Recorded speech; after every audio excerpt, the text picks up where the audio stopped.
আসসালামু আলাইকুম। আমরা প্রত্যেক কিন্তু এই জিনিসটা ধারণা করে থাকি। আমরা যেটা ধারণা করি যে সঠিকভাবে টাইটেল, ডেসক্রিপশন, ট্যাগ দিতে পারলে ভাইরাল হবে। ইউটিউব বলে এসব কথার কোনো ভিত্তি নাই। মেশিন কিসের ওপরে আপনার ভিডিওটা ভাইরাল করে ইউটিউব সেটাকে সুন্দরভাবে স্পষ্ট বুঝিয়ে দিয়েছে। ইউটিউবের যারা ইনসাইডার আছে, প্রত্যেকটা ভিডিও ভাইরাল হয় দুইটা জিনিসের ওপরে।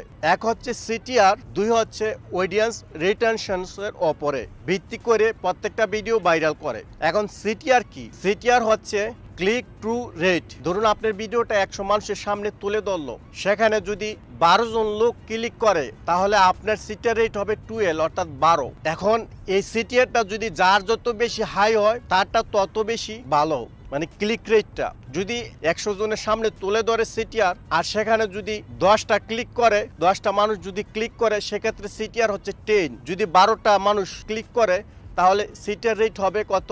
12। আর অডিয়েন্স রিটেনশনস কি সেটাকে এবার ক্লিয়ার করে দিচ্ছি। আপনার ভিডিওটা কত পার্সেন্টেজ শ্রোতারা ভিউ করে সেটাকে বলা হয় অডিয়েন্স রিটেনশন, অর্থাৎ দর্শকরা কত পার্সেন্টেজ আপনার ভিডিওটা ভিউ করে। যদি আপনার ভিডিওটা 10 মিনিট হয়, সবাই 6 মিনিট প্লে করে ভিডিওটা ক্লোজ করে দেয়, 6 মিনিট দেখে ভিডিওটা কেটে দেয়, সেক্ষেত্রে অডিয়েন্স রিটেনশন পার্সেন্টেজ হচ্ছে 60। যদি 10 মিনিট ভিডিওটা হয়, 5 মিনিট ভিডিওটা দেখে ভিডিওটা ক্যান্সেল করে দেয়, তাহলে সেই ক্ষেত্রে অডিয়েন্স রিটেনশন পার্সেন্টেজ হচ্ছে 50।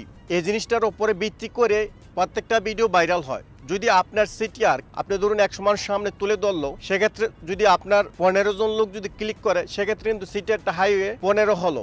আর যদি এদিক দিয়ে যদি আপনার অডিয়েন্স রিটেনশন, একটা ভিডিও যদি 5 মিনিট হয়, 5 মিনিট যদি ভিডিওটা ফুল ওয়াচ টাইমটা হয়, ফুল দেখে, সেক্ষেত্রে কিন্তু অডিয়েন্স রিটেনশন পার্সেন্টেজ 100%। যদি 10 মিনিট ভিডিও হয়, 6 মিনিট দেখলে, সেক্ষেত্রে অডিয়েন্স রিটেনশন 60%। আর যদি আপনার ভিডিওটা যদি আদার্স যে কম্পিটিশন আছে, যারা প্রতিযোগিতা আছে তার থেকে বেটার পারফরমেন্স করে, সিটিআর রেটটা হাই হয়, অডিয়েন্স রিটেনশনটা যদি পার্সেন্টেজ হাই হয়, সেক্ষেত্রে আপনার ভিডিওটা ভাইরাল হয়ে যাবে।